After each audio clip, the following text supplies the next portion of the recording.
Praise Lord. ഒരിക്കൽ കൂടെ കർത്താവിന്റെ നാമത്തിലുള്ള സ്നേഹവന്ദനങ്ങളെ അറിയിക്കട്ടെ. കഴിഞ്ഞ ആഴ്ച നാം ഇൻട്രൊഡക്ഷൻ പറഞ്ഞ ആ അധ്യായത്തിൽ നിന്നാണ് നാം ഇന്ന് ചിന്തിക്കുവാനായിട്ട് പോകുന്നത്. 1 കൊരിന്ത്യർ അതിൻ്റെ 7-ാം അധ്യായമാണ് കഴിഞ്ഞ ആഴ്ച നാം ചിന്തിച്ചത്. ഇതുവരെയുള്ള അധ്യായങ്ങളെക്കുറിച്ചുള്ള ഇൻട്രൊഡക്ഷനും ഒക്കെ കഴിഞ്ഞ ദിവസങ്ങളിൽ പറയുവാനായിട്ടിടയായല്ലോ. 1 മുതൽ 6 വരെയുള്ള അധ്യായങ്ങളിൽ പിന്നെയും ആ ദൈവസഭയിലുള്ള വിഷയങ്ങൾ, കാർണാലിറ്റി എന്നുള്ള ആ കാര്യങ്ങളെക്കുറിച്ചാണ് പൗലോസ് സംസാരിക്കുന്നത്. 7 മുതൽ തുടർന്നുള്ള അധ്യായങ്ങളിൽ നാം കാണുന്നത് അതിൽ നിന്ന് വ്യത്യസ്തമായിട്ട് കാർണാലിറ്റിയിൽ നിന്ന് സ്പിരിച്വാലിറ്റിയിലേക്ക് വരുന്ന, അല്ലെങ്കിൽ അതിനായിട്ട് ജനത്തെ പ്രിപ്പയർ ചെയ്യുന്ന പഠനങ്ങളാണ് തുടർന്നുള്ള അധ്യായങ്ങളിൽ നാം പഠിക്കാൻ പോകുന്നത്.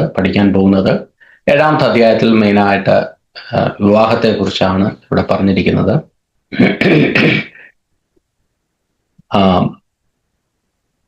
ഇപ്പം കൊരിന്ത്യ സഭയിലെ അതിൻ്റെ ഒരു പശ്ചാത്തലത്തെക്കുറിച്ചൊക്കെ കഴിഞ്ഞ ദിവസങ്ങൾ നമുക്ക് ചിന്തിക്കുവാനായിട്ടിടയായി. 7-ാമത്തെ അധ്യായത്തിൻ്റെ തുടക്കം 7 വരെയുള്ള ഭാഗങ്ങളെക്കുറിച്ച് നമുക്ക് ചിന്തിക്കാനായിട്ടിടയായി. അവിടുത്തെ ചുറ്റുപാടിൽ ഇത് 7-ാമത്തെ അധ്യായത്തിൻ്റെ 1-ാമത്തെ വാക്യത്തിൽ തന്നെ പൗലോസ് പറയുന്ന ഒരു ആമുഖമായിട്ട് പറയുന്ന ഒരു കാര്യം, നിങ്ങൾ എഴുതി അയച്ച സംഗതികളെക്കുറിച്ച് എൻ്റെ അഭിപ്രായം എന്നുള്ള ഒരു പോയിന്റിലാണ് പൗലോസ് ആരംഭിക്കുന്നത്. 1-2 കാര്യങ്ങൾ ഇവിടെ ശ്രദ്ധിക്കേണ്ടതായിട്ടുണ്ട്. ഒന്ന്, പൗലോസ് ഒരു കത്തിന് മറുപടിയായിട്ടാണ് ഈ കാര്യങ്ങൾ എഴുതുന്നത്. ഇപ്പൊ കഴിഞ്ഞ ആഴ്ച നാം സംസാരിച്ചതുപോലെ, ഡിസ്കസ് ചെയ്തതുപോലെ, ഇത് ചില ക്വസ്റ്റ്യൻസിന്റെ ആൻസർ ആയിട്ടാണ് നാം ഇവിടെ കാണുന്നത്. ഇത് ദൈവസഭയ്ക്കുള്ള ദൂതുകളാണ്. അതുകൊണ്ടാണല്ലോ പരിശുദ്ധാത്മാവ് ഇത് വചനത്തിൽ രേഖപ്പെടുത്തിയിരിക്കുന്നത്. അപ്പോൾ തന്നെ ഈ ക്വസ്റ്റ്യൻസ് നമുക്ക് അറിഞ്ഞുകൂടാത്തത് കൊണ്ട് ചില ആൻസേഴ്സിന്റെ ചില പോയിന്റ്സുകളൊക്കെ പലപ്പോഴും നമുക്ക് ട്രിക്കി ആയിട്ട് തോന്നാം. എന്തിനെയാണ് പൗലോസ് അങ്ങനെ അഡ്രസ് ചെയ്തിട്ടുള്ളത് എന്നുള്ളത്. കാര്യം കോൺടെക്സ്റ്റ് അത്ര അങ്ങോട്ട് ക്ലിയർ ആയിട്ട് നമുക്ക് ഈ പല മറുപടിയിലും നമുക്ക് അങ്ങോട്ട് മനസ്സിലാകത്തില്ല.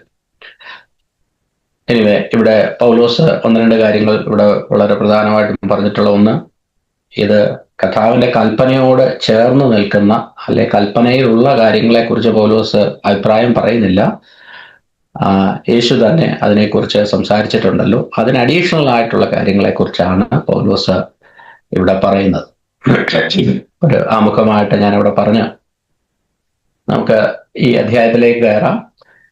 തുടർന്ന് സിംഗിൾനെസ്, ടീച്ചിങ് ഓൺ സിംഗിൾനെസ് ആണ് 8 മുതൽ 9 വരെയുള്ള വാക്യങ്ങളിൽ കാണുന്നത്. അത് വിഡോ ആയവരായിരിക്കാം, അല്ലെങ്കിൽ വിവാഹം കഴിക്കാത്തവരായിരിക്കാം. അവരെക്കുറിച്ച് 8 മുതൽ 9 വരെയുള്ള വാക്യങ്ങളിൽ നാം കാണുന്നു. വിവാഹത്തെക്കുറിച്ചുള്ള ഇൻസ്ട്രക്ഷൻസ് പിന്നെയും 10 മുതൽ 16 വരെയുള്ള വാക്യങ്ങളിൽ നാം കാണുന്നു.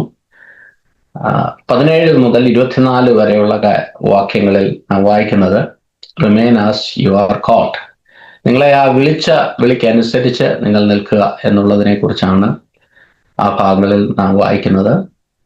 അൺമാരീഡ് ആയിട്ടുള്ള വിഡോസിനെ ആയിട്ടുള്ളവരെ കുറിച്ചൊക്കെയുള്ള കാര്യങ്ങൾ 25 മുതൽ 40 വരെയുള്ള വാക്യങ്ങളിൽ നാം ഇവിടെ പഠിക്കും. അപ്പൊ അന്നേരമുള്ള ഒരു പ്രസന്റ് ക്രൈസിസ് എന്നൊക്കെ അവിടെ രേഖപ്പെടുത്തിയിരിക്കുന്നത് 40-ാമത്തെ വാക്യത്തിൽ രേഖപ്പെടുത്തിയിരിക്കുന്നത് നമുക്ക് കാണാം. അതിനെക്കുറിച്ചൊക്കെ നമുക്ക് തുടർന്ന് വാക്യങ്ങൾ ചിന്തിക്കുമ്പോൾ നമുക്ക് സംസാരിക്കാം. 8-9 വാക്യങ്ങളൊന്ന് വായിക്കാം. വിവാഹം കഴിയാത്തവരോടും വിധവമാരോടും അവർ എന്നെ പോലെ പാർത്തുകൊണ്ടാൽ അവർക്ക് കൊള്ളാമെന്ന് ഞാൻ പറയുന്നു. ജിതേന്ദ്രിയത്വം ഇല്ലെങ്കിലോ അവർ വിവാഹം ചെയ്യട്ടെ. അഴലുന്നതിനേക്കാൾ വിവാഹം ചെയ്യുന്നത് നല്ലത്.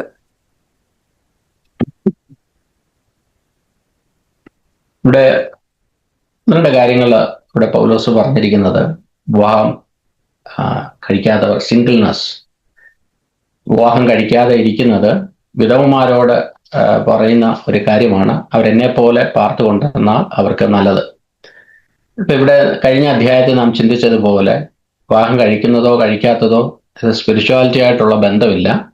ബൈ ഡീഫോൾട്ട് ദൈവം ആഗ്രഹിക്കുന്നു എല്ലാ വ്യക്തികളും ആ കുടുംബജീവിതം നയിക്കണമെന്നുള്ളത് ദൈവത്തിന്റെ താല്പര്യമാണ്. എങ്കിലും അതൊരു കൽപ്പനയല്ല. വിവാഹം കഴിക്കാത്തവരെ കുറച്ച് കാണണമെന്നില്ല. വിവാഹം കഴിച്ചിട്ടുള്ളവരെ തമ്മിലുള്ള ഒരു ഡിസ്ക്രിമിനേഷൻ ഇല്ല എന്നുള്ളതാണ് കഴിഞ്ഞ വാക്യങ്ങളിൽ നാം ചിന്തിച്ചത്. ഇപ്പൊ ഇവിടെ Paul himself as a single, Paulose ഇവിടെ സിംഗിളായിട്ടിരിക്കുന്നു, വിവാഹം കഴിച്ചിട്ടില്ല. ഇപ്പൊ പൗലോസ് തൻ്റെ എക്സ്പീരിയൻസ് വെച്ച് പറയുകയാണ്, വിവാഹം കഴിക്കാതിരിക്കുന്നത് ഒരു നല്ല ഗിഫ്റ്റാണ്. എങ്കിലും മാരേജ് ഈസ് നോട്ട് കമൻഡഡ്. ഇത് ഒരു കൽപ്പനയായിട്ടല്ല വിവാഹം കഴിക്കണമെന്ന് പറയുന്നത്, എന്നാലും അതൊരു ഓണറബിൾ ചോയ്സ് ആണ്. ഓരോ വ്യക്തികൾക്കും ദൈവം കൊടുത്തിട്ടുള്ള ഒരു ഓണറബിൾ ചോയ്സ് ആണ്. അപ്പൊ ഈ സെൽഫ് കൺട്രോൾ എന്ന് പറയുന്ന ഒരു പോയിന്റ് വിവാഹം കഴിക്കാത്തവർക്കും കഴിച്ചവർക്കും വളരെ ഇമ്പോർട്ടൻ്റ് ആയിട്ടുള്ള ഒരു കാര്യമാണ്. അപ്പോൾ ഇതിൻ്റെ ഒരു ആപ്ലിക്കേഷൻ സൈഡ് എന്ന് ചിന്തിച്ചാൽ, if you are a single, you do not need to apologise or feel likes you are holding pattern. അപ്പം വിവാഹം കഴിച്ചില്ല എന്ന് ചൊല്ലി നിങ്ങൾ അതിനകത്ത് ഭാരപ്പെടേണ്ടതായിട്ടുള്ള കാര്യമില്ല. അതൊരു ഗുഡ് ഗിഫ്റ്റ് ആയിട്ടാണ് പൗലോസ് ഇവിടെ പറഞ്ഞിരിക്കുന്നത്, പ്രത്യേകിച്ചും വിധവമാരുടെ കാര്യത്തോട് ചേർന്നിട്ട്. അതുപോലെ തന്നെ വിവാഹം കഴിച്ചിട്ടുള്ളവരാണെങ്കിൽ അതും ഒരു ദൈവം തന്നിട്ടുള്ള കൃപ, അതും ഒരു ഗുഡ് ഗിഫ്റ്റാണ്. രണ്ടായാലും നമുക്കുള്ള കുറിച്ചുള്ള ദൈവത്തിന്റെ purpose, both the state can honour God and lived with integrity and devoted to Christ. ഈ അധ്യായങ്ങളെല്ലാം നാം വായിക്കുമ്പോൾ, ഈ അധ്യായത്തിൽ ഓരോ വാക്യങ്ങളും വായിക്കുമ്പോൾ വിവാഹത്തെക്കുറിച്ചൊക്കെ പൗലോസ് പറഞ്ഞിട്ടുണ്ടെങ്കിലും കഴിഞ്ഞ 6-ാമത്തെ അധ്യായത്തിൽ നാം വായിച്ചതുപോലെ നാം ശരീരം കൊണ്ട് ദൈവത്തെ മഹത്വപ്പെടുത്തുക എന്നുള്ള ആ ഒരു തീമിനോട് ചേർന്നിട്ടാണ് ഈ വിവാഹത്തെക്കുറിച്ച് കാര്യങ്ങളൊക്കെ പറയുന്നത്. കാര്യം ഇതിൻ്റെ തുടക്ക ഭാഗത്തിൽ തന്നെ പുരുഷനും സ്ത്രീക്കുമുള്ള അവകാശങ്ങൾ, പുരുഷന് എത്രത്തോളം സ്ത്രീയുടെ ശരീരത്തിന്റെ മേൽ അവകാശമുണ്ട്, സ്ത്രീക്ക് പുരുഷന്റെ ശരീരത്തിന്റെ മേൽ അവകാശമുണ്ടെന്നൊക്കെ പറയുമ്പോഴും ഓരോ ഇത് ചേർത്ത് നിർത്തുന്നത് നമ്മുടെ രണ്ടുപേരുടെയും, നമ്മുടെ ഓരോരുത്തരുടെയും ശരീരത്തില് പൂർണ്ണമായും അവകാശമുള്ളത് ദൈവത്തിനാണ്. അപ്പൊ ദൈവത്തിനെ, ആ കർത്താവിനെ ശരീരം കൊണ്ട് മഹത്വപ്പെടുത്തുക, വിവാഹം കഴിച്ചവരായാലും കഴിക്കാത്തവരായാലും നമ്മുടെ ശരീരം വിശുദ്ധമായി സൂക്ഷിക്കണം എന്നുള്ളത് ദൈവവചനത്തിന്റെ പ്രമാണമാണ്. അതാണ് നാം ഈ വാക്യങ്ങളിൽ കാണുന്നത്. അപ്പൊ അവരുടെ ഇടയിൽ നേരത്തെ പറഞ്ഞതുപോലെ ഇത് ആ ഒരു കൊരിന്ത്യ പട്ടണത്തിന്റെ പശ്ചാത്തലത്തിൽ നിന്നുകൊണ്ടാണ് പൗലോസ് ഇത് എഴുതുന്നത്. അപ്പൊ അവരുടെ ഇടയിൽ ചിലര് സൂപ്പർ സ്പിരിച്വൽ ആണെന്നൊക്കെ, വിവാഹം കഴിക്കാത്തത് കൊണ്ട് സൂപ്പർ സ്പിരിച്വൽ ആണെന്നൊക്കെ കൺസിഡർ ചെയ്യുന്നവരുണ്ടായിരുന്നു. വിവാഹം കഴിച്ചവരെ കുറച്ച് കാണുന്നവരായിട്ടുണ്ടായിരുന്നു, നേരെ തിരിച്ചും ഉണ്ടായിരുന്നു. അതുകൊണ്ട് തന്നെയാണ് ഈ കാര്യത്തിലൊക്കെ പൗലോസ് ഒരു ക്ലാരിറ്റി വരുത്തിയെന്ന് നമുക്ക് വിശ്വസിക്കാം. അതിന്റെ തുടർന്ന് ഉള്ള വാക്യങ്ങൾ വായിക്കാം, 10 മുതലുള്ള വാക്യം. വിവാഹം കഴിഞ്ഞവരോടോ ഞാനല്ല, കർത്താവ് തന്നെ കൽപ്പിക്കുന്നത്, ഭാര്യ ഭർത്താവിനെ വേർപിരിയരുത്. പിരിഞ്ഞു എന്ന് വരികിലോ വിവാഹം കൂടാതെ പാർക്കേണം. അല്ലെന്ന് വരികിൽ ഭർത്താവിനോട് നിരന്നുകൊള്ളേണം. ഭർത്താവ് ഭാര്യയെ ഉപേക്ഷിക്കുകയും അരുത്. എന്നാൽ ശേഷമുള്ളവരോട് കർത്താവല്ല, ഞാൻ തന്നെ പറയുന്നത്, ഒരു സഹോദരൻ അവിശ്വാസിയായ ഭാര്യ ഉണ്ടായിരിക്കുകയും അവൾ അവനോടുകൂടെ പാർപ്പാൻ സമ്മതിക്കുകയും ചെയ്താൽ അവളെ ഉപേക്ഷിക്കരുത്. അവിശ്വാസിയായ ഭർത്താവുള്ള ഒരു സ്ത്രീയും അവൻ അവളോടുകൂടെ പാർപ്പാൻ സമ്മതിക്കുന്നുവെങ്കിൽ ഭർത്താവിനെ ഉപേക്ഷിക്കരുത്. അവിശ്വാസിയായ ഭർത്താവ് ഭാര്യ മുഖാന്തരം വിശുദ്ധീകരിക്കപ്പെട്ടും അവിശ്വാസിയായ ഭാര്യ സഹോദരൻ മുഖാന്തരം വിശുദ്ധീകരിക്കപ്പെട്ടും ഇരിക്കുന്നു. അല്ലെങ്കിൽ നിങ്ങളുടെ മക്കൾ അശുദ്ധർ എന്ന് വരും. ഇപ്പോഴോ അവർ വിശുദ്ധരാകുന്നു. അവിശ്വാസി വേർപിരിയുന്നുവെങ്കിൽ പിരിയട്ടെ. ഈ വകയിൽ സഹോദരനോ സഹോദരിയോ ബദ്ധരായിരിക്കുന്നില്ല. എന്നാൽ സമാധാനത്തിൽ ജീവിപ്പാൻ ദൈവം നമ്മെ വിളിച്ചിരിക്കുന്നു. സ്ത്രീയെ, നീ ഭർത്താവിന് രക്ഷ വരുത്തും എന്ന് നിനക്ക് എങ്ങനെ അറിയാം? പുരുഷ, നീ ഭാര്യയ്ക്ക് രക്ഷ വരുത്തും എന്ന് നിനക്ക് എങ്ങനെ അറിയാം? എന്നാൽ ഓരോരുത്തന് കർത്താവ് വിഭാഗിച്ചു കൊടുത്തതുപോലെയും ഓരോരുത്തനെ ദൈവം വിളിച്ചതുപോലെയും അവനവൻ നടക്കട്ടെ. ഇങ്ങനെയാകുന്നുവെങ്കിൽ ഞാൻ സകല സഭകളിലും ആജ്ഞാപിക്കുന്നത്. മതി. ഇവിടെ 2 വ്യത്യാസങ്ങളാണ്, 2 ഗ്രൂപ്പിനെ കുറിച്ചാണ്, 2 വിഭാഗത്തിലുള്ള ആൾക്കാരെ കുറിച്ച് പറഞ്ഞിരിക്കുന്നു. ഒന്ന്, വിശ്വാസിയെ വിവാഹം കഴിച്ച വ്യക്തികൾ, അവരെ കുറിച്ച് പറയുന്നു. അവരെ കുറിച്ച് കർത്താവ് തന്നെ കൽപ്പിച്ചിട്ടുണ്ട്. കാര്യം, വിവാഹം കഴിഞ്ഞവരോട് ഞാനല്ല, കർത്താവ് തന്നെ കൽപ്പിക്കുന്നു. ഇപ്പോൾ കർത്താവിന്റെ കൽപ്പനകൾ കഴിഞ്ഞ ആഴ്ച നാം ചിന്തിച്ചു, അതുകൊണ്ട് ഞാൻ പിന്നെയും അതിനകത്തോട്ട് പോകുന്നില്ല. 1-2 വാക്യങ്ങൾ നമുക്ക് വായിക്കാം. മലാക്കി പുസ്തകം 2-ാം അധ്യായത്തില് 15-16 വാക്യങ്ങളും മത്തായിയുടെ സുവിശേഷം 19:8. ആദ്യം മലാക്കി 2-ന്റെ 15-16 വാക്യങ്ങൾ വായിക്കാം. ലേശം പോലും സുബോധം ശേഷിച്ചിരുന്ന ഒരുത്തനെങ്കിലും അങ്ങനെ ചെയ്തിട്ടില്ല. എന്നാൽ ആ ഒരുത്തൻ എന്തു ചെയ്തു? ദൈവം വാഗ്ദാനം ചെയ്ത സന്തതിയെ അവൻ അന്വേഷിച്ചു. നിങ്ങളുടെ ഉള്ളിൽ സൂക്ഷിച്ചുകൊള്ളുവിൻ. തന്റെ യൗവനത്തിലെ ഭാര്യയോട് ആരും അവിശ്വസ്തത കാണിക്കരുത്. ഞാൻ ഉപേക്ഷണം വെറുക്കുന്നുവെന്ന് ഇസ്രായേലിന്റെ ദൈവമായ യഹോവ അരുളി ചെയ്യുന്നു. അത് ചെയ്യുന്നവൻ തന്റെ വസ്ത്രം സാഹസം കൊണ്ട് മൂടുന്നു എന്ന് സൈന്യങ്ങളുടെ യഹോവ അരുളി ചെയ്യുന്നു. മതി ആകയാൽ നിങ്ങൾ അവിശ്വസ്തത കാണിക്കാതിരിക്കേണ്ടതിന് നിങ്ങളുടെ ഉള്ളിൽ സൂക്ഷിച്ചുകൊള്ളുവിൻ. മതി. മത്തായിയുടെ സുവിശേഷം 19-ാം അധ്യായത്തിന്റെ 8-ാം വാക്യം.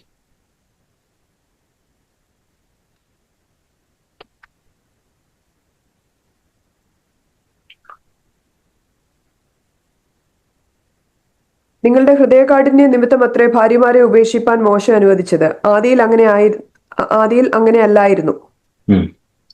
അവിടെ ചിന്തിക്കേണ്ടത് ആദിയിൽ അങ്ങനെ അല്ലായിരുന്നു. പക്ഷെ നിങ്ങളുടെ ഹൃദയകാഠിന്യ നിമിത്തമാണ് മോശ നിങ്ങളോട് അങ്ങനെ കൽപ്പിച്ചത് എന്ന് പറഞ്ഞാൽ, ബൈ ഡീഫോൾട്ട് ഇതിന്റെ തുടക്കത്തില് ഭാര്യയും ഭർത്താവും ഒരുമിച്ച് താമസിക്കണം എന്നുള്ളതും സെപ്പറേഷൻ എന്നുള്ള ഒരു വിഷയമില്ലായിരുന്നു. എന്നാൽ പല വിഷയങ്ങൾ അതിനകത്ത് വന്നപ്പോൾ ജനം വർദ്ധിച്ചു, പല വിഷയങ്ങൾ വന്നു, അതിന്റെ കോൺടെസ്റ്റ് ഒക്കെ മാറിയപ്പോൾ അങ്ങനെ ഒരു നിയമം കൊണ്ടുവരേണ്ടതായിട്ട് വന്നു, അങ്ങനെ ഒരു ഓപ്ഷൻസ് കൊണ്ടുവരേണ്ടതായിട്ട് വന്നു. അതാണ് ആ വാക്യത്തിൽ നാം കാണുന്നത്. ഇപ്പൊ ഈ നേരത്തെ പറഞ്ഞതുപോലെ ഇതൊരു വ്യത്യസ്തമായ കോൺടെസ്റ്റിലാണ് പൗലോസ് ഈ കൊരിന്ത്യ സഭയ്ക്ക് ഇത് എഴുതുന്നത് എന്ന് പറയുമ്പോൾ തന്നെ ഓരോരുത്തരുടെയും ചുറ്റുപാടുകൾ വ്യത്യസ്തമാണ്. ഞാനൊരു ഉദാഹരണം പറയാം. നടന്ന കാര്യമാണ്. ഒരു സഹോദരൻ എൻ്റെ അടുക്കൽ വന്ന ഒരു സഹോദരന്റെ കാര്യമാണ്. എൻ്റെ അടുക്കൽ കൊണ്ടുവന്ന ഒരു സഹോദരൻ അദ്ദേഹത്തിൻ്റെ ബിസിനസ്സിലൊക്കെ വളരെ ചെറിയ പ്രായത്തിൽ തന്നെ ബിസിനസ്സൊക്കെ ചെയ്ത് വളരെ നല്ല ലെവലിൽ തനിക്ക് ഒരുപാട് സാമ്പത്തികമൊക്കെ ഉണ്ടായി. അങ്ങനെ ഇരിക്കുമ്പോൾ എൻ്റെ കുടുംബത്തിൽ വലിയ പ്രശ്നങ്ങളും അവർ തമ്മിൽ അങ്ങോട്ടും ഇങ്ങോട്ടും അഭിപ്രായ വ്യത്യാസങ്ങളും വിഷയങ്ങളും ഒക്കെ ഉണ്ടായിരുന്നു. അങ്ങനെ ഇരിക്കുമ്പോൾ തൻ്റെ പഴയ ഒരു സുഹൃത്തിനെ തനിക്ക് കാണാനായിട്ടിടയായി. ആ സുഹൃത്ത് ബന്ധം വളർന്നു. അതിനുശേഷം ഇദ്ദേഹം എൻ്റെ അടുക്കൽ വന്നത് തൻ്റെ ഭാര്യയെ ഡിവോഴ്സ് ചെയ്യുന്നതിന് മുമ്പിട്ടാണ്.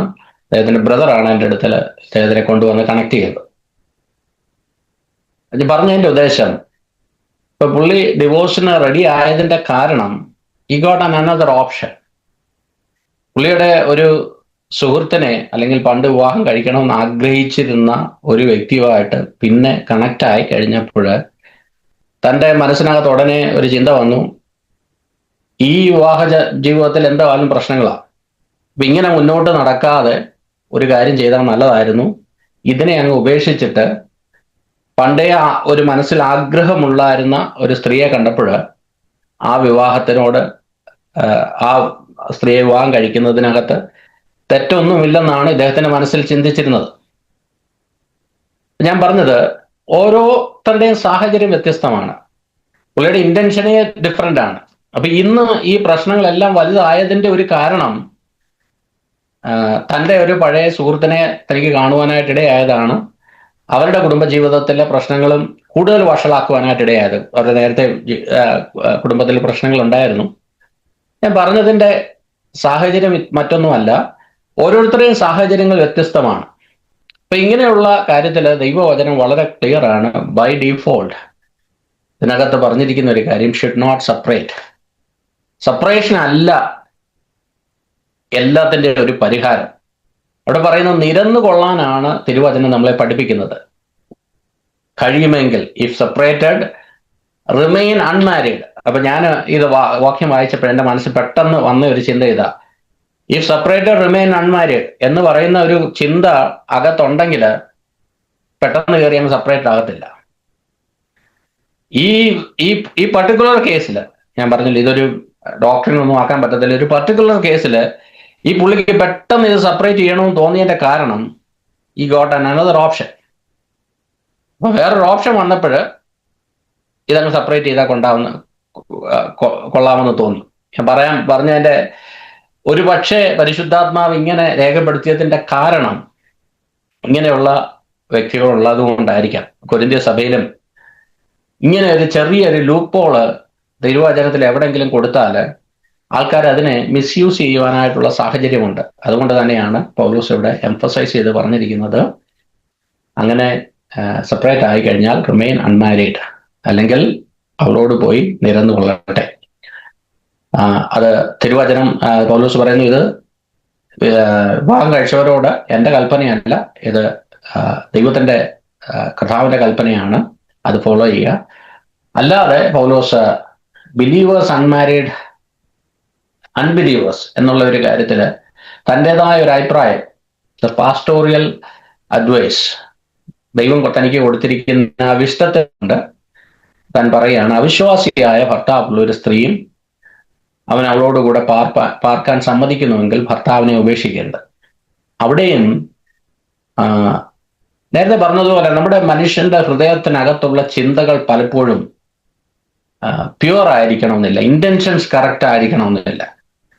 പലരും തിരുവചനമൊക്കെ അനുസരിക്കുന്നത്, ഇപ്പം പരീക്ഷന്മാരുടെയും ശാസ്ത്രിമാരുടെയും അവര് ഈ നിയമങ്ങളൊക്കെ അനുസരിക്കുന്നു, പക്ഷെ അവരുടെ ഹൃദയത്തിലെ ഇന്റൻഷൻ കറക്റ്റ് ആയതുകൊണ്ടല്ല അവരനുസരിക്കുന്നത്, അങ്ങനെ നിയമം ഉണ്ടായതുകൊണ്ട് അവരനുസരിക്കുന്നത്. പല രാജ്യങ്ങളിലും അവിടുത്തെ ആൾക്കാർ നല്ല ആൾക്കാരായതുകൊണ്ടല്ല എല്ലാ കാര്യത്തിലും നിയമങ്ങൾ ഉണ്ടാകുന്നത്. കാര്യം എവിടെങ്കിലും ഒരു ലൂപ്പ് ഹോൾ ഉണ്ടെങ്കിൽ അവരതിനെ ബ്രേക്ക് ചെയ്യുമെന്നുള്ളത് കൊണ്ടാണ് ഒരുപാട് നിയമങ്ങൾ കൊണ്ടുവരുന്നത്. ഞാൻ കഴിഞ്ഞ ദിവസം ഒരു ഇന്ത്യയിലെ ടാക്സിനെ കുറിച്ചൊക്കെ ഇങ്ങനെ കേട്ടപ്പോൾ എന്തുമാത്രം കോംപ്ലക്സ് ആയിട്ടാണ് ആ കാര്യങ്ങളൊക്കെ വെച്ചിരിക്കുന്നതെന്ന് ചോദിച്ചാൽ, കാര്യം ഇതിനകത്ത് ഒരു ചെറിയ ലൂപ്പ് ഹോൾ എങ്കിലും ഉണ്ടെങ്കിൽ ആൾക്കാരത് മുതലെടുക്കാനായിട്ട് ഇടയാകും.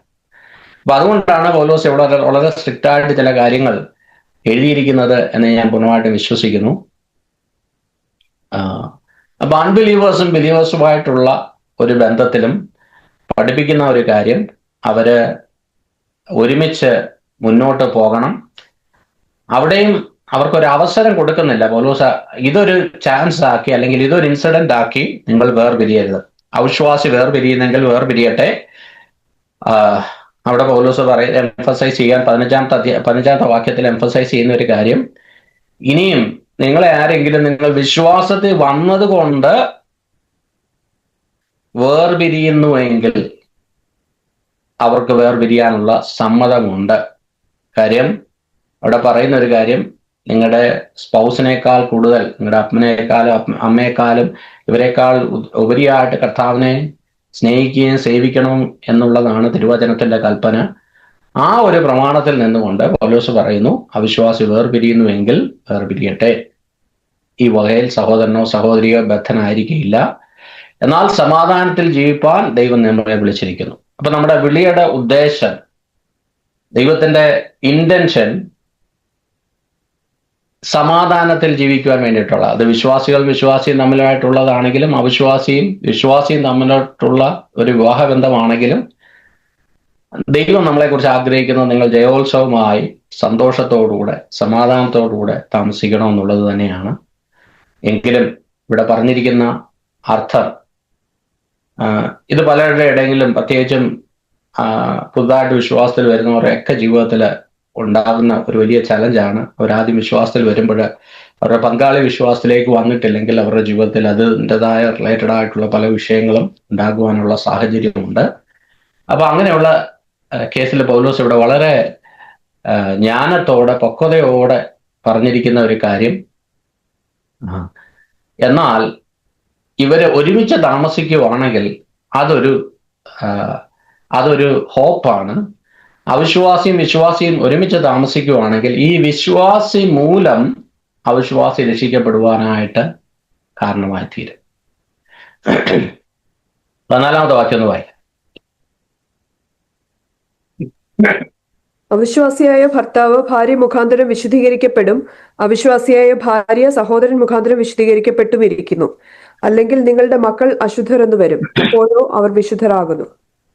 അപ്പൊ ഇവരെ വിശുദ്ധിയിലേക്ക് നയിക്കുവാനായിട്ടുള്ള, ഇത് ബൈ ഡീഫോൾട്ടായിട്ട് നടക്കുന്ന ഒരു കാര്യമല്ല, ഇവരെ വിശുദ്ധിയിലേക്ക് നയിക്കുവാനായിട്ടുള്ള വലിയൊരു ഹോപ്പ് ഒരു വിശ്വാസിയായ ഒരു വ്യക്തി ഒരു കുടുംബത്തിലുണ്ടെങ്കിൽ ഉണ്ട്. പറഞ്ഞ അർത്ഥം മനസ്സിലായോ? വിശ്വാസിയായ ഒരു വ്യക്തി ആ കുടുംബത്തിലുണ്ടെങ്കിൽ ആ കുടുംബം മുഴുവനും വിശുദ്ധിയിലേക്ക് നയിക്കുവാനായിട്ടുള്ള ഒരു സാധ്യതയുണ്ട്. ഇതിന്റെ ഒരു ഓപ്പോസിറ്റ് സൈഡ് പറഞ്ഞാൽ, ഞാനിപ്പം എൻ്റെ ഭവനത്തിൽ വിശ്വാസിയാണ്, ഞാൻ ഒരു കാര്യത്തിലും ഇടപെടുന്നില്ല, ഞാൻ പ്രാർത്ഥന, പാട്ട് തുടങ്ങിയ കാര്യങ്ങളിൽ മാത്രം ഞാൻ ഫോക്കസ് ചെയ്തങ്ങ് പോവുകയാണ്, ഇവരെ കുറിച്ച് എനിക്കൊരു കൺസേണും ഇല്ല എന്നുള്ള രീതിയിലായിരിക്കരുത് എൻ്റെ ബിഹേവിയർ. എന്നെക്കുറിച്ച് ദൈവം ആഗ്രഹിക്കുന്ന ഒരു കാര്യം, ഞാൻ ആ ഭവനത്തിലുണ്ടെങ്കിൽ ഞാൻ മൂലം മറ്റുള്ളവരും ആ വിശുദ്ധിയിലേക്ക് നടക്കപ്പെടണം. എന്നെയാണ് ദൈവം ആ ഒരു വലിയ റെസ്പോൺസിബിലിറ്റി ഏൽപ്പിച്ചിരിക്കുന്നത്. ഹല്ലേലൂയ. ഇപ്പം ഇത് തെറ്റിദ്ധരിക്കരുത്, ഒരു കുടുംബത്തിൽ ഒരാൾ വിശ്വാസി ഉണ്ടെങ്കിൽ മറ്റുള്ളവരെല്ലാം ഓട്ടോമാറ്റിക്കലി പിള്ളേരെല്ലാം വിശുദ്ധരായി തീരുമെന്ന്. അങ്ങനെയല്ല. പിള്ളേരെ വിശുദ്ധിയിലേക്ക് നടത്താനുള്ള ഒരു ഹോപ്പാണ് ഒരു വിശ്വാസി ഒരു ഭവനത്തിലുള്ളത്. അപ്പൊ ഇത് വലിയ ചലഞ്ചിങ് ആയിട്ടുള്ള ഒരു കാര്യമാണ്. ഈ പിള്ളേരെ കുറിച്ചൊക്കെ ഉള്ള ദൈവത്തിന്റെ ഹോപ്പും ആ വ്യക്തികളിലാണ്. അതുകൊണ്ട് അത് വളരെ ഇമ്പോർട്ടൻ്റ് ആണ്. അതാണ് ആ ഭാഗങ്ങളിൽ നമുക്ക് കാണാനായിട്ട് സാധിക്കുന്നത്. അതോടൊപ്പം തന്നെ അവിടെ പറഞ്ഞിരിക്കുക, if unbelievers leaves, believers not bound. ഞാൻ മറ്റൊരു ഉദാഹരണം പറഞ്ഞാൽ, സൗദി അറേബ്യയിൽ ഞാൻ നിങ്ങളോടൊക്കെ ഷെയർ ചെയ്തിട്ടുള്ളതാണ്. ഒരു സൗദി വിശ്വാസത്തിൽ വന്നു. സൗദി വിശ്വാസത്തിൽ വന്നപ്പം തൻ്റെ ഫാദറും മദറും ഒക്കെ തന്നെ അവരുടെ ഭവനത്തിൽ നിന്ന് പുറത്താക്കി. അതിനുശേഷം തൻ്റെ ഭാര്യയും കുഞ്ഞുങ്ങളും ഒക്കെ തന്നെ ഇട്ടിട്ട് പോയി. അങ്ങനെയുള്ള ഒരു സാഹചര്യം, അതൊരു വ്യത്യസ്തമായ സാഹചര്യമാണ്. അങ്ങനെയുള്ള സാഹചര്യത്തിൽ ഒരു കാരണവശാലും ഈ വിശ്വാസത്തിലേക്ക് വന്ന വ്യക്തി അതിനകത്ത് ബോണ്ടായിരിക്കത്തില്ല. കാര്യം തന്നെ ഉപേക്ഷിച്ചത് താനല്ല ഉപേക്ഷിച്ചത്, തന്നെ വിശ്വാസി അല്ലാത്ത വ്യക്തികളാണ് തന്നെ ഉപേക്ഷിച്ചിട്ട് പോയത്. അതാണ് ആ ഭാഗത്തില് പൗലോസ് അർത്ഥമാക്കുന്നത്. 17 മുതൽ 24 വരെയുള്ള വാക്യങ്ങൾ. എന്നാൽ ഓരോരുത്തന് കർത്താവ് വിഭാഗിച്ചു കൊടുത്തതുപോലെയും ഓരോരുത്തനെ ദൈവം വിളിച്ചതുപോലെയും അവനവൻ നടക്കട്ടെ. ഇങ്ങനെയാകുന്നു ഞാൻ സകല സഭകളിലും ആജ്ഞാപിക്കുന്നത്. ഒരുത്തൻ പരിച്ഛേദനയോടെ വിളിക്കപ്പെട്ടുവോ അഗ്രചർമ്മം വരുത്തരുത്. ഒരുത്തൻ അഗ്രചർമ്മത്തോടെ വിളിക്കപ്പെട്ടുവോ പരിച്ഛേദന ഏൽക്കരുത്. പരിച്ഛേദന ഒന്നുമില്ല, അഗ്രചർമ്മവും ഒന്നുമില്ല, ദൈവകൽപ്പന പ്രമാണിക്കുന്നത് അത്രേ കാര്യം. ഓരോരുത്തൻ വിളിക്കപ്പെട്ട സ്ഥിതിയിൽ തന്നെ വസിച്ചുകൊള്ളട്ടെ. നീ ദാസനായി വിളിക്കപ്പെട്ടുവോ വ്യസനിക്കരുത്. സ്വതന്ത്രനാകുവാൻ കഴിയുമെങ്കിലും അതിൽ തന്നെ ഇരുന്നു കൊള്ളുക. ദാസനായി കർത്താവിങ്കിൽ വിളിക്കപ്പെട്ടവൻ കർത്താവിന്റെ സ്വതന്ത്രനാകുന്നു. അങ്ങനെ തന്നെ സ്വതന്ത്രനായി വിളിക്കപ്പെട്ടവൻ ക്രിസ്തുവിന് ദാസനാകുന്നു. നിങ്ങളെ വിലയ്ക്ക് വാങ്ങിയിരിക്കുന്നു, മനുഷ്യർക്ക് ദാസന്മാരാകരുത്. സഹോദരന്മാരെ, ഓരോരുത്തൻ വിളിക്കപ്പെട്ട സ്ഥിതിയിൽ തന്നെ ദൈവസന്നിധിയിൽ വസിക്കട്ടെ. ഇവിടുത്തെ ഒരു വലിയ ഒരു ചിന്ത, ഓരോരുത്തൻ എങ്ങനെ വിളിക്കപ്പെട്ടോ അതിൽ തന്നെ വസിക്കട്ടെ. Each person should remain in the situation they were in when God called them. എന്തുകൊണ്ടായി ഇങ്ങനെ എഴുതേണ്ട ഒരു സാഹചര്യം വന്നു എന്ന് ചോദിച്ചാൽ, പലപ്പോഴും നാം കർത്താവിലേക്ക് വന്നു, അത് നമ്മുടെ ജീവിതത്തിൽ, നമ്മുടെ ആത്മീയമായിട്ട് സ്പിരിച്വലായിട്ട് നമ്മുടെ ജീവിതത്തിൽ വലിയൊരു മാറ്റമാണ്. നമ്മൾ പാപത്തിന്റെ ബന്ധനത്തിലായിരുന്നു, അതിനകത്തുനിന്ന് ദൈവം നമ്മളെ വിടുവിച്ചു, വെളിയിൽ കൊണ്ടുവന്നു, രാജ്യത്തിന്റെ അവകാശികളാക്കി മാറ്റി, പുത്രത്തനാക്കി തന്നു. നമ്മൾ രാജാക്കന്മാരാണ്, ദൈവത്തിന്റെ മക്കളാണ്. ഇതൊക്കെ ആവുമ്പോഴും ഇത് നമ്മൾ ഈ വെളിയിൽ കൊണ്ടുവരരുതെന്നുള്ളതാണ് ഈ പറയുന്നത്. നമ്മൾ ആയിരിക്കുന്ന അവസ്ഥയെ തന്നെ നാം കണ്ടിന്യൂ ചെയ്യണം. ഒരു ഇതും കൂടെ ഒന്ന് ചേർത്ത് ചിന്തിച്ചാൽ, ഓരോരുത്തൻ താൻ്റെ ക്രൂശെടുത്ത് എന്നെ അനുഗമിക്കട്ടെ എന്നുള്ളതാണ്. എന്ന് പറഞ്ഞാൽ, ഇത് കാരണം എൻ്റെ സാഹചര്യങ്ങളെ ഞാൻ മാറ്റാൻ നിർത്തരുത്. വിവാഹത്തോടനുബന്ധിച്ച് ഞാൻ രക്ഷിക്കപ്പെട്ടു, വീട്ടിൽ രക്ഷിക്കപ്പെട്ടു, വേറെ ആരും രക്ഷിക്കപ്പെട്ടില്ല, അതുകൊണ്ട് ഇനിയിപ്പോൾ ഞാൻ അവരെ എല്ലാം മറന്നു, ഇനിയിപ്പോൾ എനിക്ക് അവരുമായിട്ടുള്ള ഒരു കൂട്ടായ്മയില്ല, ഒരു ഇതുമില്ല എന്ന് നമുക്ക് ചിന്തിക്കാനായിട്ട് പറ്റത്തില്ല. നമ്മളായിരിക്കുന്ന സാഹചര്യത്തിൽ നിന്നുകൊണ്ട് ദൈവത്തെ ഫോളോ ചെയ്യുക എന്നുള്ളതാണ് നമ്മളെ കൊണ്ട് ദൈവം ആഗ്രഹിക്കുന്നത്. അതാണ് അവിടെ പറഞ്ഞിരിക്കുന്നത്. ഒരുത്തൻ പരിച്ഛേദന ഏറ്റവനാണെങ്കിൽ അവൻ അങ്ങനെ തന്നെ കണ്ടിന്യൂ ചെയ്യട്ടെ. ഇനിയും രക്ഷിക്കപ്പെട്ടതിന് ശേഷം പരിച്ഛേദന ഏൽക്കാനായിട്ട് പോകണ്ട, അല്ലെങ്കിൽ പരിച്ഛേദന ഏറ്റിട്ടില്ലെങ്കിൽ അവൻ അങ്ങനെ തന്നെ കണ്ടിന്യൂ ചെയ്യട്ടെ. കാര്യം ഇതിനകത്ത് ഇതിൻ്റെ ഒരാവശ്യം, ഇനിയും ഇത് ചെയ്യേണ്ടതായിട്ടുള്ള ഒരാവശ്യമില്ല. എൻ്റെ സാഹചര്യം ഏതായിരുന്നാലും, രക്ഷിക്കപ്പെടാത്ത ഒരു സാഹചര്യത്തിലാണ് നീ വളർന്നതെങ്കിൽ ആ സാഹചര്യത്തിൽ മറ്റുള്ളവരുടെ ആ സാഹചര്യങ്ങളെ നീ മാറ്റാനായിട്ട് നിൽക്കരുത്. ആ സാഹചര്യത്തിൽ തന്നെ കർത്താവിനെ ഫോളോ ചെയ്യുക. ആ സാഹചര്യത്തെ ഓർത്ത് നീ വ്യസനിക്കരുത്. ഞാൻ അതിനെ ഒരു ചെറിയൊരു ഉദാഹരണം പറഞ്ഞാൽ എനിക്ക് മനസ്സിലാകുന്ന പറഞ്ഞാൽ, എൻ്റെ ഒരു സുഹൃത്ത് താൻ രക്ഷിക്കപ്പെട്ടതിന് ശേഷം മീറ്റിങ്ങിനൊക്കെ വരാൻ തുടങ്ങി. അപ്പൊ ഇദ്ദേഹത്തിന്റെ വീട്ടിൽ ഞങ്ങൾ പലപ്പോഴും ഒക്കെ പോയി ഇരുന്ന് പ്രാർത്ഥിക്കുകയൊക്കെ ചെയ്യും. അപ്പൊ അദ്ദേഹത്തിന് ഭയങ്കര വിഷമമാണ് കാര്യം. അവരുടെ വീട്ടിൽ ചെന്ന് കഴിയുമ്പോൾ ഈ ഫാദർ ഭയങ്കര മദ്യപാനിയാണ്. അപ്പൊ ഈ വീട്ടിൽ ചെന്ന് കഴിയുമ്പോൾ ഇതെല്ലാം അങ്ങ് അലങ്കോലമായിട്ട് താൻ മദ്യപിച്ചിട്ടൊക്കെ കിടക്കുന്നതൊക്കെ കാണുമ്പോൾ ദൈവത്തിന് ഭയങ്കര വിഷമമാണ്. കാര്യം അങ്ങ് എന്തോ എൻ്റെ എല്ലാവരുടെയും വീട്ടിലെ സാഹചര്യങ്ങളൊക്കെ വ്യത്യസ്തമാണ്, എൻ്റെ ഭവനത്തിൽ സാഹചര്യങ്ങൾ തികച്ചും മോശമാണല്ലോ, എങ്ങനെ എൻ്റെ വീട്ടില് ഒരു മീറ്റിംഗ് നടത്താൻ പറ്റും, എങ്ങനെ ഇവരുള്ള ഒരു വിശ്വാസികളെയൊക്കെ എൻ്റെ വീട്ടിൽ കൊണ്ടുവരാൻ പറ്റും. ആ ഒരു പശ്ചാത്തലത്തിൽ നിന്നുകൊണ്ട് ഈ വാക്യം ഒന്ന് ചിന്തിച്ചാൽ നമുക്ക് കുറച്ചുകൂടെ കാര്യങ്ങൾ മനസ്സിലാക്കാം. നമ്മുടെ external circumstances when you came to Christ, whether you are married or single or Jew or slave or free, അതുമായിട്ട് നാം കർത്താവിലേക്ക് വന്നതുമായിട്ട് ഒരു ബന്ധവുമില്ല. അത് നമ്മുടെ കോളിങ്ങുമായിട്ട് കമ്പയർ ചെയ്യുവാണെങ്കിൽ ഇതിനൊന്നും വളരെ ഒരു ഇമ്പോർട്ടൻസും ഇല്ല എന്നുള്ള കാര്യമാണ് പൗലോസ് പറയുന്നത്. നിങ്ങളുടെ വിളിയാണ് ഇതിനേക്കാളെല്ലാം പ്രധാനപ്പെട്ടത്. നിങ്ങൾ ഏത് സാഹചര്യത്തിലാണോ, നിങ്ങൾ സ്ലേവ് ആണോ, രാജാവാണോ, പഠിപ്പുള്ളവരാണോ, പഠിപ്പില്ലാത്തവരാണോ, ഇതൊന്നും ഒരു വിഷയമല്ല. നിങ്ങളുടെ വിളിയാണ്. കർത്താവിന് വേണ്ടിയിട്ട് നിങ്ങൾ പ്രയോജനപ്പെടണം. അതാണ് നിങ്ങളുടെ ഏറ്റവും പ്രധാനപ്പെട്ട ഒരു കാര്യം. അതാണ് 21-ാമത്തെ വാക്യത്തിൽ പറഞ്ഞിരിക്കുന്നത്. നീ ദാസനായി വിളിക്കപ്പെട്ടുവോ, വ്യസനിക്കരുത്, ആകുവാൻ കഴിയുമെങ്കിലും അതിൽ തന്നെ ഇരുന്നു കൊള്ളുക. നീ ആയിരിക്കുന്ന സാഹചര്യത്തിലാണ് ദൈവം നിന്നെ വിളിച്ചത്. അതിനെക്കുറിച്ച് ദൈവം ആ സാഹചര്യത്തിൽ, ആ ചുറ്റുപാടില് കർത്താവിനെ മാനിക്കുവാനും കർത്താവിനെ ഉയർത്തുവാൻ വേണ്ടിയിട്ടാണ് ദൈവം ആഗ്രഹിക്കുന്നത്. അത്ര നല്ലൊരു ഭവനത്തിൽ ഇരിക്കുമ്പോഴല്ല, അല്ലെങ്കിൽ അത്ര നല്ലൊരു സാഹചര്യത്തിൽ ഇരിക്കുമ്പോഴല്ല ദൈവം നിന്നെ വിളിച്ചെങ്കിൽ നിന്റെ സാഹചര്യത്തെ ഓർത്ത് നീ ചിന്തിക്കേണ്ട അല്ലെങ്കിൽ വ്യസനിക്കേണ്ടതായിട്ടുള്ളൊരു സാഹചര്യമില്ല. ഒരുപക്ഷെ കുടുംബജീവിതം അത്ര മനോഹരമല്ലാത്ത ഒരു സിറ്റുവേഷനിലായിരിക്കും ദൈവം നിന്നെ വിളിച്ചത്. അപ്പൊ നീ അതിനെക്കുറിച്ച് ഓർത്ത് വ്യസനിക്കേണ്ട, നിന്റെ സർക്കംസ്റ്റാൻസസിനെ ഓർത്ത് വ്യസനിക്കേണ്ട. നീ അതേ രീതിയിൽ തന്നെ കണ്ടിന്യൂ ചെയ്തോ.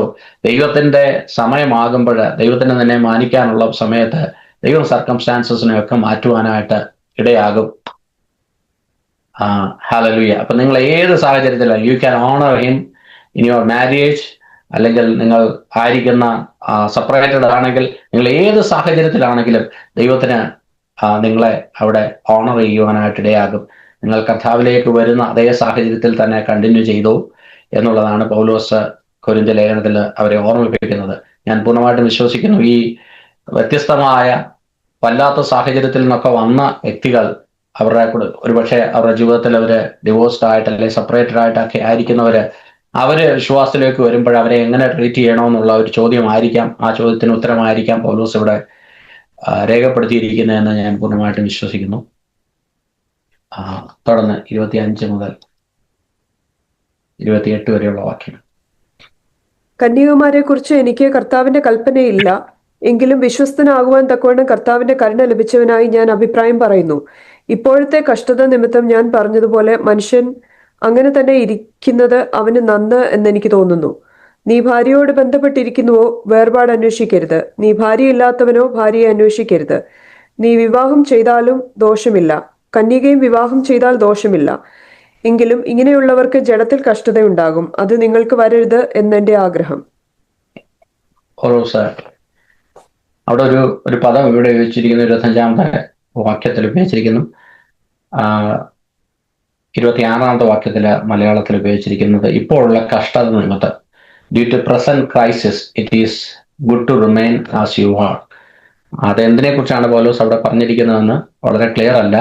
ഒരുപക്ഷെ അവിടെയുള്ള പ്രോസിക്യൂഷൻസിനെ കുറിച്ചായിരിക്കാം, അല്ലെങ്കിൽ അവർ കടന്നു പോകുന്ന ഏതെങ്കിലും സാഹചര്യത്തെ കുറിച്ചായിരിക്കും അവിടെ പറഞ്ഞിരിക്കുന്നത്. അപ്പം പൗലോസ് തൻ്റെ വിസ്ഡവും പാസ്റ്റോറിയൽ കൺസേണും വെച്ചിട്ടാണ് ഈ കാര്യങ്ങൾ ആ ജനത്തോട് സംസാരിക്കുന്നത്. ഇതിന്റെ പ്രധാനപ്പെട്ട ഒരു ആശയം, we need to be thoughtful and prayerful about our major life decisions.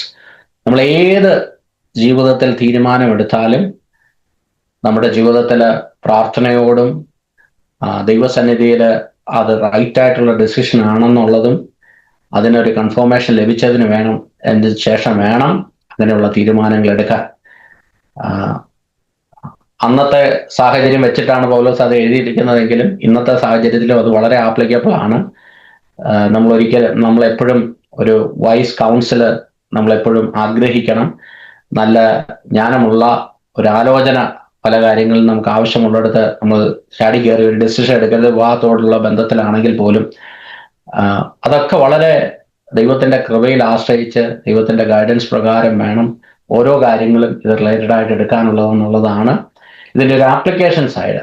ഇവിടുത്തെ പെർസ്പെക്റ്റീവ് വളരെ ക്ലിയർ അല്ല. ഇവിടെ പൗലോസ് പറഞ്ഞിരിക്കുന്നത്, due to the present crisis it is good to remain as you are. നിങ്ങളായിരിക്കുന്ന സാഹചര്യത്തിൽ തന്നെ കണ്ടിന്യൂ ചെയ്യുക. മാരീഡ് ആണെങ്കിൽ don't seek to be free, unmarried ആണെങ്കിൽ don't seek to marry. If you do not marry you have not sinned. അപ്പൊ ഇതൊന്നും ഒരു flexibility അവിടെ കൊടുക്കുകയാണ്. ഇതൊന്നും വെച്ചിട്ട് എനിക്ക് തോന്നുന്നു പൗലോസ് ഈ എഴുത്തുകളിലൊക്കെ വളരെ കെയർഫുൾ ആയിട്ട് എഴുതുന്നതിന്റെ ഒരു കാര്യം, പൗലോസ് എന്തെങ്കിലും എഴുതി കഴിഞ്ഞാൽ അത് വെച്ചിട്ട് ഒരു ഗ്രൂപ്പിനെ അറ്റാക്ക് ചെയ്യാനുള്ള സാഹചര്യം ഉണ്ടെന്ന് വിചാരിച്ചിട്ടായിരിക്കും വളരെ കെയർഫുൾ ആയിട്ടാണ് ഈ കാര്യങ്ങളൊക്കെ വളരെ വിഷ്ടത്തോടു കൂടിയായിട്ടാണ് ഈ ഭാഗങ്ങളിൽ പൗലോസ് ആ കാര്യങ്ങൾ രേഖപ്പെടുത്തിയിരിക്കുന്നത്. നമ്മുടെ ലൈഫിൽ ഇത് എങ്ങനെ ആപ്ലിക്കബിൾ ആണെന്ന് ചോദിച്ചാൽ, നമ്മുടെ ജീവിതത്തിൽ ഏത് ഡിസിഷൻ എടുത്താലും എടുത്തു ചാടി ഒരു ഡിസിഷൻ എടുക്കാതെ അതെല്ലാം ദൈവിക ആലോചന പ്രകാരം പ്രാർത്ഥനയിലും ആ ദൈവിക ഗൈഡൻസിലും വേണ്ടിയിട്ട് ഒരു ഡിസിഷൻ എടുക്കുവാനായിട്ട് നമ്മുടെ ജീവിതത്തിൽ കഴിയണം. അതാണ് ഈ ഭാഗത്തിൽ നിന്ന് നമുക്ക് മനസ്സിലാക്കുവാനായിട്ട് കഴിയുന്നത്. അതോടൊപ്പം തന്നെ ഒരു വലിയ ഫ്ലെക്സിബിലിറ്റി ഇവിടെ കൊടുത്തിരിക്കുകയാണ്. ക്രിസ്ത്യൻ ലൈഫ് ഒരു ഫ്രീ വില്ല് ദൈവം നമുക്ക് തന്നിരിക്കുന്നത് പോലെ ഇവിടെ പൗലോസ് പറഞ്ഞിരിക്കുന്ന ഒരു വലിയ ആശയം, നിങ്ങൾ വിവാഹം ചെയ്താലും ദോഷമില്ല, കന്യക വിവാഹം ചെയ്താൽ ദോഷമില്ല, എങ്കിലും ഇങ്ങനെയുള്ളവർക്ക് ജഡത്തിൽ കഷ്ടത ഉണ്ടാകും എന്ന് നിങ്ങൾക്ക് വരരുത് എന്നാണ് എൻ്റെ ആഗ്രഹം. പൗലോസ് തൻ്റെ ഒരു കൺസേൺ അവിടെ അറിയിക്കുന്നു, അത്രമാത്രം. 29 മുതൽ 35 വരെയുള്ള വാക്യങ്ങൾ രണ്ട് വിഭാഗക്കാരെ കുറിച്ചാണ് പറഞ്ഞിരിക്കുന്നത്. ഒന്ന് അൺമാരീഡ് പേഴ്സൺസും മാരീഡ് പേഴ്സൺസും. എന്നാൽ സഹോദരന്മാരെ, ഇതൊന്ന് ഞാൻ പറയുന്നു, കാലം ചുരുങ്ങിയിരിക്കുന്നു. ഇനി ഭാര്യമാരുള്ളവർ ഇല്ലാത്തവരെ പോലെയും കരയുന്നവർ കരയാത്തവരെ പോലെയും സന്തോഷിക്കുന്നവർ സന്തോഷിക്കാത്തവരെ പോലെയും വിലയ്ക്ക് വാങ്ങുന്നവർ കൈവശമാക്കാത്തവരെ പോലെയും ലോകത്തെ അനുഭവിക്കുന്നവർ അതിനെ അനുഭവിക്കാത്തവരെ പോലെയും ആയിരിക്കണം. ഈ ലോകത്തിന്റെ രൂപം ഒഴിഞ്ഞു പോകുന്നുവല്ലോ. നിങ്ങൾ ചിന്താകുലമില്ലാത്തവരായിരിക്കണമെന്ന് ഞാൻ ഇച്ഛിക്കുന്നു. വിവാഹം ചെയ്യാത്തവൻ കർത്താവിനെ എങ്ങനെ പ്രസാദിപ്പിക്കും എന്ന് വെച്ച് കർത്താവിനുള്ളത് ചിന്തിക്കുന്നു. വിവാഹം ചെയ്തവൻ ഭാര്യയെ എങ്ങനെ പ്രസാദിപ്പിക്കും എന്ന് വെച്ച് ലോകത്തിനുള്ളത് ചിന്തിക്കുന്നു.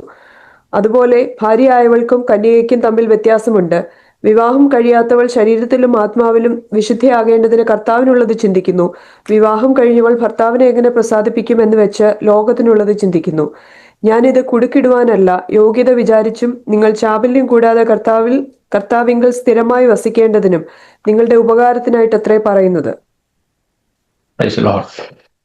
പൗലോസ് ഇതൊക്കെ പറയുമ്പോൾ പൗലോസിന്റെ ആ ഒരു റിയൽ മെസ്സേജിലേക്ക് പൗലോസ് വരികയാണ്. വിവാഹത്തെ കുറിച്ചൊക്കെ വളരെ ഡീറ്റെയിൽ ആയിട്ട് അവർ എഴുതി ചോദിച്ചത് കൊണ്ട് പൗലോസ് അതൊക്കെ പറയുമ്പോഴും ഇതിന്റെ എല്ലാം ഒരു അൾട്ടിമേറ്റ് മെസ്സേജ് എന്താണെന്ന് ചോദിച്ചാൽ, പൗലോസ് പറയാൻ ആഗ്രഹിക്കുന്ന ഒരു മെസ്സേജ്, അല്ലെങ്കിൽ പൗലോസിന് വളരെ താല്പര്യമുള്ള ഒരു മെസ്സേജിലേക്ക് പൗലോസ് വരുന്നത് undivided devotion to the Lord.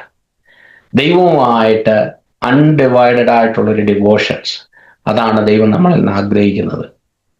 അത് വിവാഹം കഴിച്ചവരാണെങ്കിലും വിവാഹം കഴിക്കാത്തവരാണെങ്കിലും ദൈവത്തിന്റെ താല്പര്യം അതാണ്. ഇപ്പം പൗലോസ് ഇവിടെ രണ്ട് ഗ്രൂപ്പിനെ ഇവിടെ പറഞ്ഞിരിക്കുക. വിവാഹം കഴിക്കാത്തവരെ സംബന്ധിച്ച് അവർക്ക് ടൈം ആണെങ്കിലും അവരുടെ എനർജി ആണെങ്കിലും ദൈവമായിട്ട് ദൈവസന്നിധിയിൽ ഒരുപാട് സ്പെൻഡ് ചെയ്യാനായിട്ട് കഴിയും എന്നുള്ള ഒരു കാര്യം അവിടെ പറയുമ്പോൾ തന്നെ വിവാഹം കഴിച്ചവരെ കുറിച്ച് ഒരു ക്രിറ്റിസിസമായിട്ടല്ല അവർ പറയുന്നത്, അത് റെക്കഗ്നൈസ് ചെയ്യുകയാണ്. മാരേജ് ബ്രിങ് കുറച്ച് ലെജിറ്റിമേറ്റ് ആയിട്ടുള്ള ഒബ്ലിഗേഷൻസ് കല്യാണത്തോട് ചേർന്നിട്ട് ഓരോ വ്യക്തികൾക്കും ഉണ്ടാകും. എങ്കിലും ഇതിൻ്റെ എല്ലാം അൾട്ടിമേറ്റ് ആയിട്ട് താൻ പറയാൻ ആഗ്രഹിക്കുന്നത് 32ാമത്തെ വാക്യം, നിങ്ങൾ ചിന്താകുലമില്ലാത്തവരായിരിക്കണം എന്ന് ഞാൻ ഇച്ഛിക്കുന്നു. നിങ്ങൾ ചിന്തിച്ച് ഭാരപ്പെട്ട് നിങ്ങളുടെ ജീവിതത്തിന്റെ ആ കാര്യത്തിന്റെ പുറകെ പോകാതെ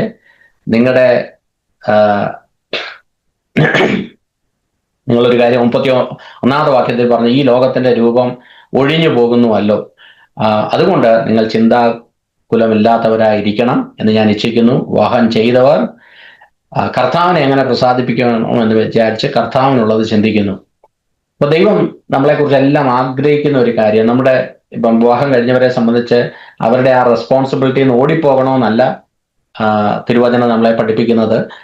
അവർ കർത്താവിനെ പ്രസാദിപ്പിക്കുന്നതോടൊപ്പം തന്നെ അവർക്ക് ഭൗതികമായിട്ടുള്ള റെസ്പോൺസിബിലിറ്റി, കുടുംബത്തോടുള്ള, കുഞ്ഞുങ്ങളോടുള്ള എല്ലാ റെസ്പോൺസിബിലിറ്റീസും ചെയ്യണമെന്നുള്ളത് തന്നെയാണ് ഈ തിരുവചനത്തിൽ വളരെ ക്ലിയർ ആയിട്ട് എഴുതിയിരിക്കുന്നത്. Whether you are single or married, the question is how can I live with undivided devotion to the Lord in my current situations.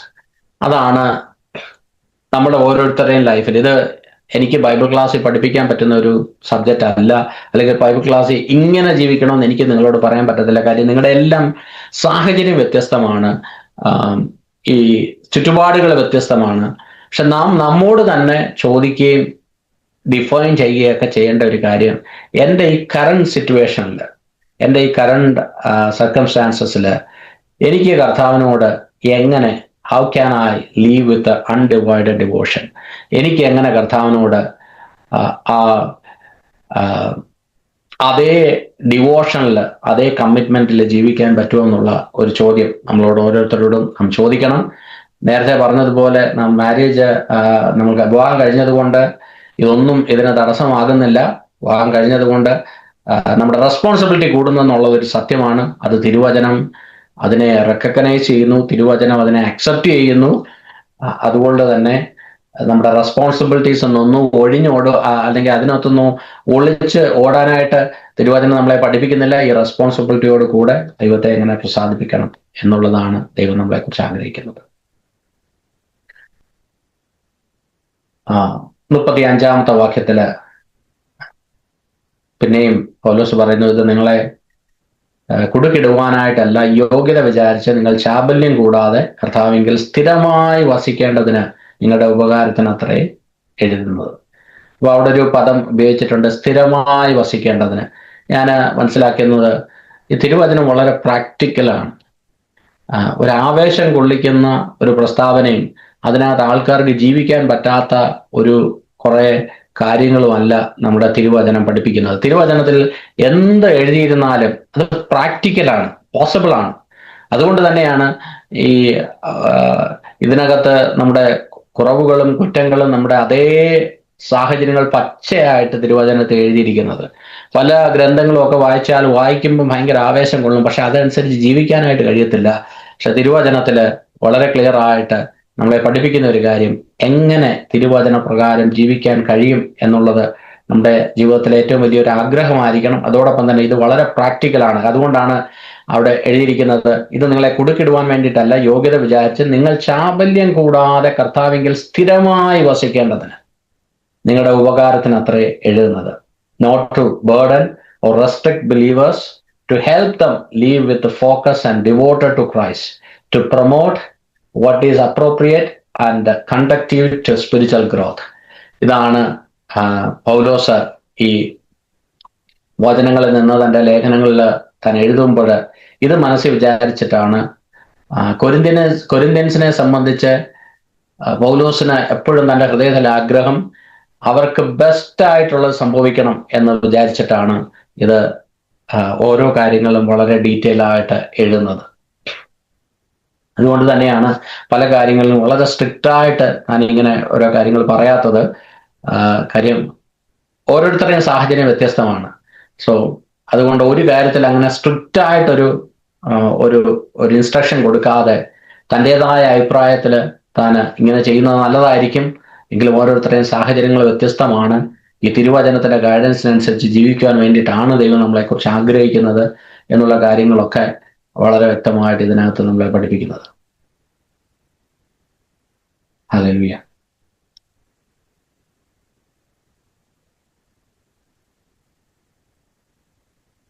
അതിന്റെ 36-38 വാക്യം. എന്നാൽ ഒരുത്തൻ തന്റെ കന്യകയ്ക്ക് പ്രായം കടന്നാൽ താൻ ചെയ്യുന്നത് അയോഗ്യമെന്ന് നിരൂപിക്കുന്നുവെങ്കിൽ അങ്ങനെ വേണ്ടി വന്നാൽ ഇഷ്ടം പോലെ ചെയ്യട്ടെ, അവൻ ദോഷം ചെയ്യുന്നില്ല. അവർ വിവാഹം ചെയ്യട്ടെ. എങ്കിലും നിർബന്ധമില്ലാതെ തന്റെ ഇഷ്ടം നടത്തുവാൻ അധികാരമുള്ളവനും ഹൃദയത്തിൽ സ്ഥിരതയുള്ളവനുമായ ഒരുവൻ തന്റെ കന്യകയെ സൂക്ഷിച്ചു കൊള്ളുവാൻ സ്വന്തം ഹൃദയത്തിൽ നിർണയിച്ചുവെങ്കിൽ അവൻ ചെയ്യുന്നത് നന്ന്. അങ്ങനെ ഒരുത്തൻ തന്റെ കന്യയെ വിവാഹം കഴിപ്പിക്കുന്നത് നന്ന്, വിവാഹം കഴിപ്പിക്കാതിരിക്കുന്നത് ഏറെ നന്ന്. ഭർത്താവ് ജീവിച്ചിരിക്കുന്ന കാലത്തോളം സ്ത്രീ ബന്ധിക്കപ്പെട്ടിരിക്കുന്നു. ഭർത്താവ് മരിച്ചുപോയാൽ തനിക്ക് മനസ്സുള്ളവനുമായി വിവാഹം കഴിപ്പാൻ സ്വാതന്ത്ര്യമുണ്ട്. കർത്താവിൽ വിശ്വസിക്കുന്നവനുമായി മാത്രമേ ആകാവൂ. എന്നാൽ അവൾ അങ്ങനെ പാർത്തുകൊണ്ടാൽ ഭാഗ്യമേറിയവൾ എന്ന് എന്റെ അഭിപ്രായം. ദൈവാത്മാവ് എനിക്കുമുണ്ട് എന്ന് തോന്നുന്നു. ഒരു ട്രിക്കി ആയിട്ടുള്ള ഒരു കാര്യമാണ് ഇന്റർപ്രറ്റ് ചെയ്യാൻ, because the exact situation Paul is addressing is in very clear. 38-ാമത്തെ വാക്യത്തില് നാം കാണുന്നത്, നിങ്ങൾക്ക് രണ്ട് കാര്യങ്ങൾ അവിടെ പറഞ്ഞിരിക്കുന്നത്. Both choices are acceptable. നിങ്ങൾ എങ്ങനെ വേണം, വിവാഹം കഴിച്ചോ വിവാഹം കൂടാതെയോ അല്ലാതെയോ ജീവിക്കാം. പക്ഷേ ഇതിൻ്റെ ഒരു പ്രിൻസിപ്പൽ സൈഡിലേക്ക് വന്നാൽ, എൻ്റെ ആപ്ലിക്കേഷൻ സൈഡിലേക്ക് വന്നാൽ, നേരത്തെ സൂചിപ്പിച്ചതുപോലെ ഇതെല്ലാം ഒരു കർത്താവിൽ നിന്ന് കേൾക്കുകയും കർത്താവിൻ്റെ സന്നിധിയിൽ നിന്ന് ഒരു കൺഫർമേഷൻ ലഭിച്ചതിന് ശേഷം ചെയ്യേണ്ട കാര്യമാണ്. Prayerfully consider your situation. ദൈവത്തിൽ നിന്നൊരു കൗൺസിൽ ലഭിച്ചതിന് ശേഷം be honest about our desires and your ability to exercise the self control. ദൈവസന്നിധിയിൽ നാം ഓണസ്റ്റ് ആയിരിക്കണം. ഞാൻ നേരത്തെ 1-2 ഉദാഹരണങ്ങൾ ഞാൻ നിങ്ങളോട് പറഞ്ഞത്, നമ്മുടെ ഇന്റൻഷൻസ് കറക്റ്റ് ആണോ, വേറെ ഒരു പോസിബിലിറ്റീസ് കണ്ടുകൊണ്ടാണോ നാം ഇതിനകത്തേക്ക് സ്റ്റെപ്പ് ഇൻ ചെയ്യുന്നത് എന്നുള്ള പല ചിന്തകൾ നമ്മോട് തന്നെ നാം ചോദിക്കണം. ഏത് തീരുമാനം എടുക്കുന്നതിന് മുമ്പും ദൈവസന്നിധിയിൽ നമ്മുടെ ആ തീരുമാനങ്ങളെ അല്ലെങ്കിൽ നമ്മുടെ ആ ഇന്റൻഷൻസിനെയും ഡിസേഴ്സിനെയും ഒക്കെ ദൈവസന്നിധിയിൽ ഒന്ന് മാറ്റിവെച്ച് അത് ദൈവസന്നിധിയിൽ ഒന്ന് കൊണ്ടുവന്ന് കർത്താവിൽ നിന്ന് വളരെ ക്ലിയറായിട്ട് ഒരു കൺഫർമേഷൻ പ്രാപിച്ചതിന് ശേഷമേ നമ്മുടെ ജീവിതത്തിൽ ഇങ്ങനെയുള്ള തീരുമാനങ്ങൾ എടുക്കാവൂ. കാര്യം നമ്മുടെ ഹൃദയത്തിൻ്റെ ആഗ്രഹത്തെ ദൈവം മാനിക്കും. നമ്മുടെ ഹൃദയം ജെന്യുവനാണ്, ഓണസ്റ്റ് ആണെങ്കിൽ കർത്താവ് നമ്മുടെ ചോയ്സിനെ ഓണർ ചെയ്യുന്ന ഒരു ദൈവമാണ് നമ്മുടെ ദൈവം. അതിൻ്റെ ലാസ്റ്റ് വാക്യത്തിലേക്ക് നമുക്ക് 39-40 വാക്യങ്ങൾ.